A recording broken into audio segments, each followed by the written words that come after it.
L'ego n'est rien de plus qu'une partie de ce que tu crois à propos de toi. Je n'attaquerai jamais ton ego, mais j'essaye de t'enseigner comment son système de pensée a surgi. Bonjour et bienvenue. Qu'est-ce que l'ego ? C'est un mot qui est souvent utilisé et qui n'a pas toujours la même signification. Dans le sens qui lui est le plus souvent attribué, l'ego représente le moi, le je, le sujet pensant, la personnalité. Et cela est considéré comme tout à fait réel. Ça ne se discute même pas. C'est ainsi. Et puis il y a des voix qui le considèrent différemment et qui vont plutôt inciter à devenir l'ami de l'ego, à s'en faire un ami. Ce qui montre bien que là, on n'est plus dans la signification de l'ego comme étant le moi. C'est complètement autre chose que moi. Et donc là, ça devient une sorte de négociation avec l'ennemi. Un compromis qui permettrait de minimiser les dégâts et de maintenir plus ou moins l'ego sous contrôle. Mais ici, nous n'allons pas explorer ces aspects-là. Ce qui nous intéresse, c'est la signification qui lui est donnée dans Un cours en miracle. Et elle n'a rien à voir avec le reste. C'est tout à fait autre chose. Un cours en miracle utilise le mot ego dans un sens et un but complètement différents. L'ego n'a rien à voir avec qui on est. C'est exactement le contraire. Il a tout à voir avec qui on n'est pas, mais que pourtant on croit être. Comme je l'ai abordé dans les vidéos précédentes, Un cours en miracle affirme que nous sommes le pur esprit, sans limite et immortel. Mais dans notre esprit, il y a la croyance fausse que nous sommes quelque chose d'autre. La croyance que nous sommes séparés de notre source et que nous sommes des petits individus limités et mortels. Mais comment cela a-t-il pu arriver ? Comment ça s'est passé ? Qu'est-ce qui s'est passé ? Voici comment Un cours en miracle aborde cette question. Il est raisonnable de demander comment l'esprit a jamais pu faire l'ego. De fait, c'est la meilleure question que tu puisses poser. Nous voyons ici qu'il fait bien la distinction entre les deux, puisque c'est l'esprit qui a fait l'ego. Ils ne sont donc pas la même chose. Ce sont deux choses différentes. Notre ego n'est pas notre esprit. Mais alors, lequel des deux sommes-nous ? Voyons d'abord comment Un cours en miracle décrit l'apparition de l'ego. Dans l'éternité où tout est un, s'est glissée une minuscule et folle idée de laquelle le Fils de Dieu ne s'est pas souvenu de rire. Dans son oubli, la pensée devint une idée sérieuse et capable à la fois d'accomplissement et d'effets réels. C'est donc une idée qui est apparue dans l'esprit du Fils de Dieu, une simple petite idée avec laquelle il a imaginé autre chose que l'être infini et le bonheur illimité. Il a cru cette idée et il l'a prise au sérieux. Et comme le pur esprit est tout-puissant, sa pensée est créatrice et elle doit avoir un résultat. Mais le résultat d'une idée impossible ne peut pas se réaliser. On ne peut pas être autre chose que ce qu'on est. On peut seulement l'imaginer, c'est tout.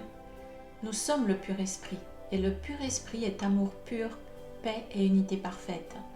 Et il est impossible que la paix parfaite et le bonheur parfait produisent de la souffrance ou de la douleur.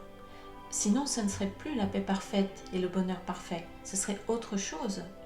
Le problème, c'est que le Fils de Dieu y a cru. Il a cru quelque chose qu'il avait simplement imaginé. Et comme il y a cru, il a eu l'impression de trahir Dieu, de trahir sa source.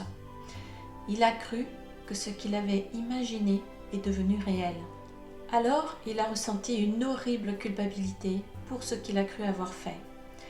Et la suite logique, comme dans l'esprit d'un enfant qui croit naïvement une idée impossible, c'est qu'il a commencé à avoir peur d'être puni par Dieu, son Créateur, son Père.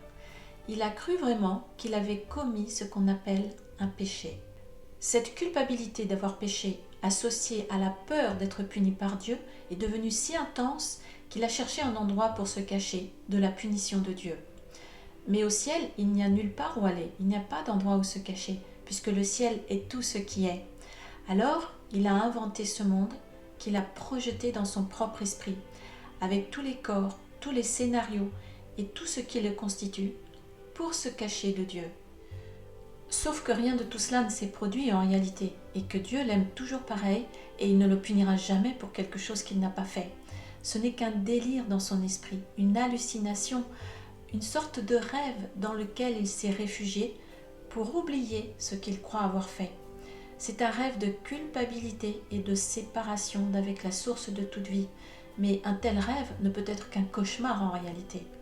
Et c'est cette histoire imaginée qui se trouve dans notre esprit à tous, au niveau le plus profond de notre inconscient, et qui provoque tous les problèmes et les souffrances du monde. Voilà donc ce qu'est l'ego, cette petite idée folle qui a été prise au sérieux. Un rêve de séparation et de douleur, une idée fausse, une croyance fausse, un concept, une hallucination de l'esprit. La voix de l'ego est une hallucination. Tu ne peux pas t'attendre à ce qu'il dise « je ne suis pas réel ». L'ego n'est donc pas quelque chose de naturel, c'est une construction artificielle dans notre propre esprit. Et nous croyons que nous sommes cette construction artificielle. Nous le croyons et pour nous c'est notre identité. Mais elle est fausse, nous ne sommes pas cela, ce n'est qu'une croyance. Elle est tenace et elle a l'air vraie et elle se transmet de génération en génération, mais c'est juste une croyance, ce n'est pas la réalité. L'ego est la partie de l'esprit qui croit en la division. Il ne comprend pas ce qu'est l'esprit. Par conséquent, il ne comprend pas ce que tu es. Or, son existence est dépendante de ton esprit, parce que l'ego est ta croyance. L'ego est une confusion d'identification. L'ego est donc simplement une idée, juste une idée. L'idée que nous nous faisons de qui et de ce que nous sommes. Et nous sommes hypnotisés par cette idée au point de vivre toute une vie en tant que ce personnage fictif que nous sommes persuadés d'être. Nous vivons dans une prison mentale.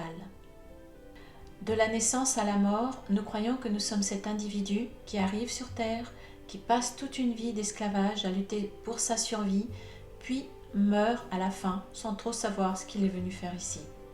Nous sommes comme un acteur de théâtre qui aurait joué sur scène le même rôle tous les soirs pendant une longue période de temps et qui finit par être hypnotisé par le personnage qu'il joue et qui en vient à s'identifier complètement à ce personnage et qui croit aussi que tous les autres acteurs sont les personnages qu'il joue. Et il finit par vivre toute sa vie en tant que ce personnage qu'il joue sur scène. Et il oublie complètement qui il est vraiment. Chacun se fait un ego ou un soi qui est sujet à d'énormes variations à cause de son instabilité. Il fait aussi un ego pour tous les autres qu'il perçoit, qui est tout aussi variable. Un cours en miracle va ensuite plus loin. Il ne fait pas que nous expliquer ce qui s'est passé. Il nous dit aussi que nous pouvons inverser les choses et défaire l'ego. N'aie pas peur de l'ego, il dépend de ton esprit. Et de même que tu l'as fait en croyant en lui, de même tu peux le dissiper en lui retirant ta croyance. Car c'est ton esprit qui croit en lui et qui lui donne l'existence. Or, c'est aussi ton esprit qui a le pouvoir de nier l'existence de l'ego. Et tu le feras assurément lorsque tu te rendras compte exactement en quoi consiste le voyage dans lequel il t'embarque. Et oui, nous nous sommes identifiés à un ego, mais nous ne sommes pas un ego. Nous l'avons cru simplement, mais nous nous sommes trompés.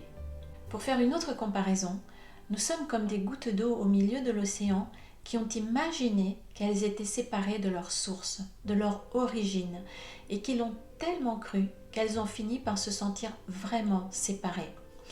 Et alors elles se sont mises à chercher désespérément de l'eau au milieu de l'océan. Dans leur délire innocent, elles ont oublié qu'elles baignent dedans. Elles vivent l'illusion de la séparation.